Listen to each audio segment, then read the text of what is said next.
From slavery through Reconstruction and to the present day, African Americans have worked to promote freedom in education.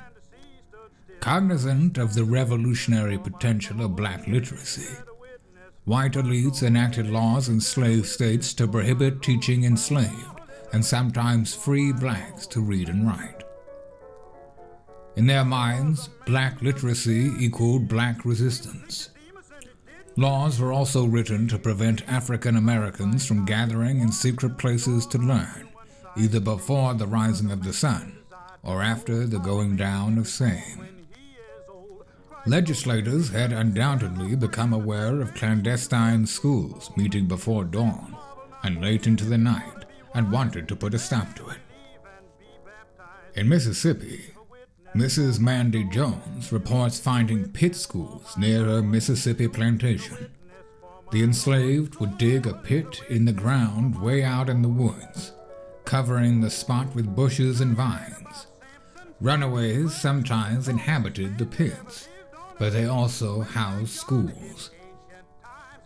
Looking at African Americans' creative and surreptitious efforts to become literate while enslaved provides a rich context for their eagerness to attend school in the aftermath of the Civil War.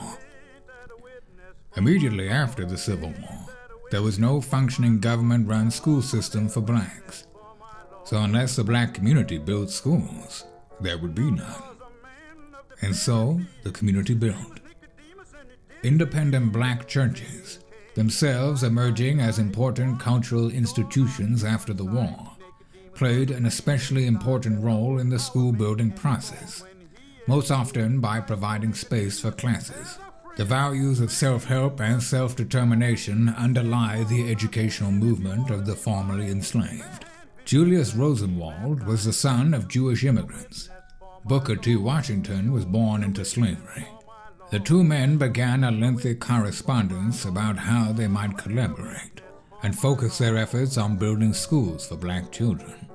As Washington wrote to Rosenwald, "There is nothing just now more needed in the education of colored people than the matter of small schoolhouses, and I am very anxious that the matter be thoroughly planned for and well worked out."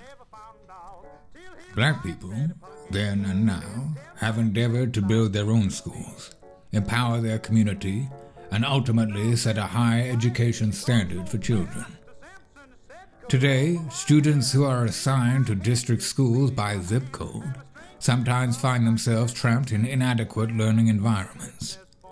Black-founded schools, private, charter, homeschool, microschool, and even more innovations are operable thanks to school choice policies.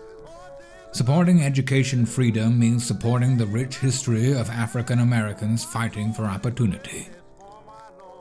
We are self-determined.